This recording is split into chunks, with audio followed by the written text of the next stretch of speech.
आज हम लोग स्टार्ट करने जा रहे हैं अपनी सीरीज़ एंटीडोट। बेसिकली एंटीडोट कहा जाता है किसी भी जहर के ख़िलाफ़ जो भी दवाई दी जाती है ताकि उस जहर के असर को तोड़ा जाए, ख़त्म करा जाए। तो ऐसे बहुत से सोशल पॉइजन्स हमारे माशरे में फैले हुए हैं कि जिनके ख़िलाफ़ हमें एंटीडोट की बहुत ज़्यादा ज़रूरत है और वो हमें नहीं मिल पाता। तो इन सीरीज़ के ज़रिए, इस पूरी एंटीडोट सीरीज़ के ज़रिए बहुत सारे ऐसे सोशल पॉइजन्स हैं जिनके ख़िलाफ़ एंटीडोट दिया जाएगा और इससे बहुत फ़ायदा होगा ना सिर्फ यूथ को बल्कि तमाम लोगों को जो कि इस वीडियो को देख रहे हैं और आगे फॉलो करेंगे। आज का हमारा जो बेसिक टॉपिक है वो है पेयर प्रेशर। और बेसिकली पेयर प्रेशर किस चीज़ को कहा जाता है, पहले तो इस बात को समझेंगे, इसकी डेफिनेशन को समझेंगे। पेयर प्रेशर ने हमारे माशरे में बहुत तबाही पैदा करी हुई है। बहुत ज़्यादा आप कह लें कि बुराइयां जो जन्म लेती हैं वो पेयर प्रेशर की वजह से लेती हैं। तो पेयर प्रेशर सबसे पहले है क्या, इस बात को समझेंगे। देखिए, कभी भी किसी सोशल एनवायरनमेंट में अपनी एक्सेप्टेंस या फिर अपनी जगह बनाने के लिए आप उनके तरीक़ेकार को अपना लें, इसको कहा जाता है पेयर प्रेशर। यानी कि आपको पसंद नहीं है कोई चीज़, लेकिन एक सोशल ग्रुप में, एक आप कहें कि किसी जगह पर, किसी फैमिली में, या फिर आप कहें कि किसी दोस्तों के ग्रुप में, ज़्यादातर दोस्तों के ग्रुप में, आपको अपनी जगह बनाने के लिए अगर किसी चीज़ को अपनाना पड़े, उसको अपनी पसंद बनाना पड़े, उनकी बुराइयों को भी अपनाना पड़े, उनकी अच्छाइयों को भी अपनाना पड़े, तो इसको कहते हैं पेयर प्रेशर। ठीक है, सिर्फ हम नहीं, तमाम लोग पेयर प्रेशर का शिकार कभी ना कभी ज़िंदगी में कहीं ना कहीं किसी पॉइंट पर होते हैं। तो आज हमें देखना है कि किस तरीके से इसके प्रेशर को मिनिमाइज़ करा जाए और डिफरेंट एस्पेक्ट्स देखने हमें पेयर प्रेशर के कि होता क्या है, कैसे होता है, मिनिमाइज़ कैसे करें, ख़त्म कैसे करें, कैसे लोगों से असरअंदाज होना छोड़ें। तो बात स्टार्ट करते हैं यहाँ से कि कभी ना कभी आपने ये बात नोट करी होगी कि आप जो है वो कहीं जा रहे हैं और आप किसी गाड़ी में ट्रैवल कर रहे हैं, आपने अपना ब्लूटूथ कनेक्ट करके कोई ऑडियो प्ले करा और अचानक से आपके तमाम दोस्तों ने बोला कि अरे भाई ये क्या चला दिया तुमने, हटाओ ये फ़ौरन, जबकि वो आपको पसंद है। तो आप कभी भी वहाँ ये नहीं बोलेंगे कि ये चीज़ मुझे बहुत पसंद है, सुनो तुम लोग भी, ये देखो क्या है। आप फ़ौरन से उसको चेंज कर देंगे। क्यों चेंज कर देंगे? क्योंकि आप एक सोशल प्रेशर के अंदर, एक पेयर इन्फ्लुएंस के अंदर आ गए कि ये चीज़ ख़राब है और अब आप कभी भी दोबारा उनके सामने वो चीज़ दोबारा प्ले नहीं करेंगे। इसका क्या मतलब है? इसका मतलब है कि वो लोग आप पर असरअंदाज हो रहे हैं। आपकी पसंदीदा चीज़ जो आपको पसंद है आप उसको नहीं प्ले कर सकते। क्यों? क्योंकि लोग असरअंदाज हो रहे हैं आप पर। फिर बहुत सी बार आपने ये बात नोट करी होगी, हम लोग फ़र्ज़ करें फैमिली में प्रोग्राम बना, कहीं खाना खाने जा रहे हैं और आपने कहा कि चलें वहाँ चलते हैं खाना, और सबने कहा नहीं नहीं वहाँ नहीं जा रहे हम। तो फिर दोबारा से आप पेयर इन्फ्लुएंस में आ जाएंगे और आप कहेंगे अच्छा चलो सही है, जहाँ पे तुम लोग कहते हो वहाँ चलते हैं।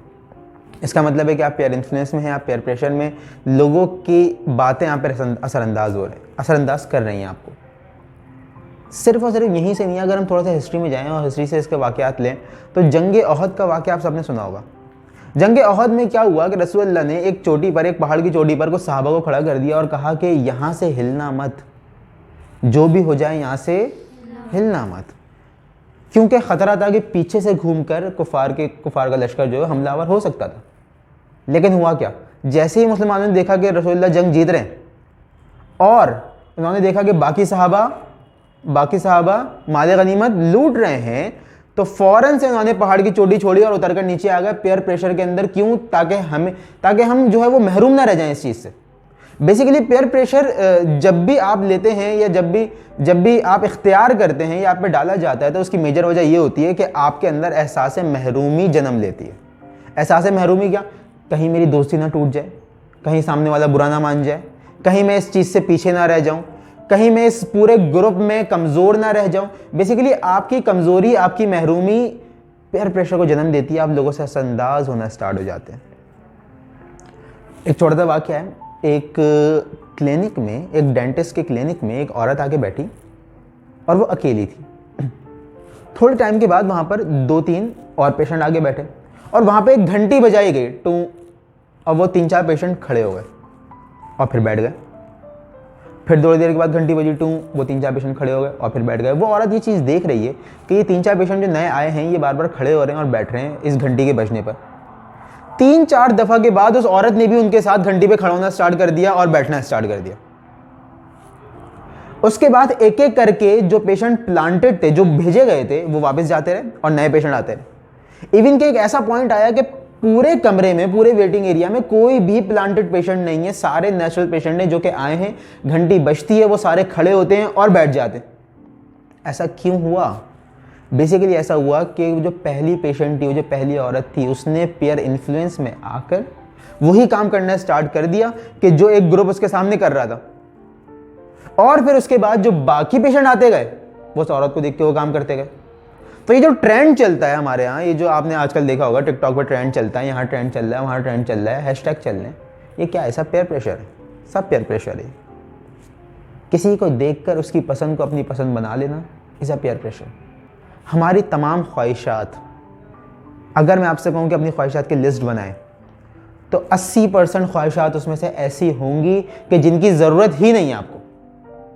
वो सिर्फ आपने किसी को देखकर, किसी की अच्छाई देखकर आप कह लें, या आप कह लेंगे किसी की आसानियां देखकर वो ख्वाहिश अपने अंदर आपने बना ली और आप उसको हासिल करना चाहते हैं। और हमारी नाशुक्री की सबसे बड़ी वजह ही यही है कि हम लोग अपनी ख्वाहिशात के पीछे भाग रहे हैं, ये नहीं देख रहे कि हमारी ज़रूरियात पूरी हो रही है, उन पर शुक्र अदा करें। नहीं, वो ख्वाहिश जो सामने वाले को मैसर आई हुई है, वो नेमत जो सामने वाले को मैसर है, वही हमें चाहिए और उसी पर हम सिर्फ शुक्र अदा करेंगे, उसके अलावा हम शुक्र अदा नहीं करेंगे। सबसे बड़ी वजह है हमारी नाशुक्री।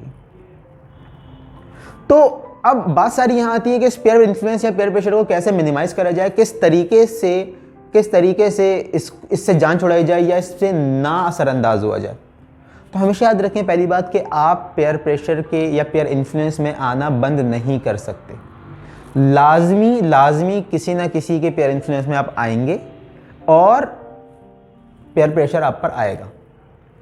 तो आप फिर करें क्या? फिर इसका हल क्या है? फिर इसका हल ये है सिंपल सा कि आप असरअंदाज होना तो बंद नहीं कर सकते, लेकिन किससे असरअंदाज होना है ये तो आप डिसाइड कर सकते हैं कि अपनी ज़िंदगी में मुझे इस शख्स से नहीं, इस शख्स से असरअंदाज होना है। जैसे कि आपको छोटी सी मिसाल दूं कि अगर आपके दोस्तों का एक ग्रुप है और अचानक से अजान हुई और वो उठे और नमाज़ पढ़ने जाने लगे, तो लाजमी सी बात है कि आपके दिल में ख्याल आएगा कि यार देखो सब नमाज़ पढ़ने जा रहे हैं, मैं भी चली जाती हूँ। एक ग्रुप के साथ रहने में अच्छा लगेगा, तो आप उस वक्त नमाज़ पढ़ लेंगी। क्या पता कि अगर आप अकेली होती तो आप नमाज ना पढ़ती उस वक्त। इसका ही मतलब है कि पेयर प्रेशर बुरा नहीं है। जिन लोगों से आप पेयर प्रेशर ले रहे हैं, हो सकता है वो लोग बुरे हों, हो सकता है वो लोग अच्छे। तो सबसे पहला पॉइंट पेयर प्रेशर को मेंटेन करने के लिए वो ये है कि चूज योर फ्रेंड्स वाइसली। अक्लमंदी के साथ अपना ग्रुप, अपने फ्रेंड सर्कल को चूज करें, क्योंकि आपके फ्रेंड सर्कल ही जो है वो इस चीज़ को डिसाइड करते हैं कि आप क्या हैं। आ रही बात समझ? सेकंड पॉइंट पेयर प्रेशर को मिनिमाइज करने का ये है कि स्टॉप बीइंग जजमेंटल ना हो। किसी को जज ना करें उसके फाइनेंशियल स्टेटस से, उसके फिजिकल अपीयरेंस से, किसी को जज ना करें। क्योंकि अगर आप किसी को जज नहीं करेंगे ना, तो लोग, आपके दिमाग में ये होगा कि लोग मुझे भी जज नहीं कर रहे, तो आपकी ख्वाहिशात, आपकी पसंदीदा चीज़ें होंगी, दूसरों की पसंदीदा चीज़ें होंगी। आपके जहन में ये बात नहीं आएगी कि मैं जज करा जाऊंगा अपनी पसंदीदा और नापसंदीदा चीज़ों से। तो अगर आप जजमेंटल नहीं होंगे तो आप भी जजमेंट के लिए कॉन्शियस नहीं होंगे सामने वाले की। आप कहेंगे ठीक है, मैं हूं, तुम हो। तीसरा पॉइंट बहुत अहम, वो ये है कि खालिक को राज़ी करें, मखलूक को राज़ी ना करें। खालिक की खुशी के पीछे भागें, मखलूक की खुशी के पीछे ना भागें। पेयर प्रेशर की सबसे बुनियादी जड़ यही है कि हम मखलूक की खुशी के पीछे भागना स्टार्ट हो जाते हैं। अगर आपके 4 दोस्त क्रिकेट खेल रहे हैं, अजान का टाइम हो जाए, वो आपसे कहेंगे नहीं हम लोग क्रिकेट ही खेलते हैं, बाद में नमाज़ पढ़ लेंगे। आपने मखलूक की खुशी के पीछे नहीं भागना, आपने खालिक को खुश करना है जाकर। तो खालिक की खुशी के पीछे भागेंगे तो पेयर प्रेशर कभी आप पर आएगा ही नहीं। पेयर इन्फ्लुएंस कोई कर ही नहीं सकता आपके साथ या आपके ऊपर। 14 पॉइंट है तक़वा इख्तियार करें। तक़वा इख्तियार करेंगे क्योंकि आपको पता है कि अल्लाह के नज़दीक सबसे बुलंद दर्जे पर वही है कि जो तक़वे में सबसे ऊपर है। तक़वा इख्तियार करेंगे तो कभी भी पेयर प्रेशर आप पर नहीं आएगा और आप हमेशा उस चीज़ के पीछे भागेंगे जो हक पर होगी। कभी बातिल का साथ नहीं देंगे अगर आप तक़वा इख्तियार कर लेंगे। और आखिरी पॉइंट और सबसे इंपॉर्टेंट पॉइंट वो ये है कि गोल सेट करें, अपना गोल स्टेटमेंट सेट करें। अगर आपका गोल स्टेटमेंट सेट नहीं है, आपको नहीं पता कि मुझे किधर जाना है, तो हर रास्ते से गुजरती चीज़ आपको डिस्ट्रैक्ट कर देगी, हर आवाज़ आपको डिस्ट्रैक्ट करेगी, हर बुलावा आपको डिस्ट्रैक्ट करेगा। अगर आपको ये नहीं पता कि मेरा गोल क्या है, मुझे कहाँ तक पहुँचना है, तो हर चीज़ से आप डिस्ट्रैक्ट होंगे। तो बात को समराइज़ करेंगे, बात सारी ये है कि पेयर प्रेशर कभी भी लाइफ में आप ख़त्म नहीं कर सकते, लेकिन किससे इन्फ्लुएंस लेना है ये चीज़ आप चूज़ कर सकते हैं। इस चीज़ को चूज़ करें, सही लोगों से इन्फ्लुएंस लें, खालिक की खुशी के पीछे भागें, मखलूक की खुशी के पीछे ना भागें, जजमेंटल ना हो, गोल सेट करें, तक़वा इख्तियार करें। ये 5 वो पॉइंट थे, वो रूल्स थे कि जो इन पेयर प्रेशर को मिनिमाइज़ करके जड़ से ख़त्म कर देंगे आपकी ज़िंदगी में। एक खुशहाल लाइफ के लिए बहुत ज़्यादा चीज़ ज़रूरी है।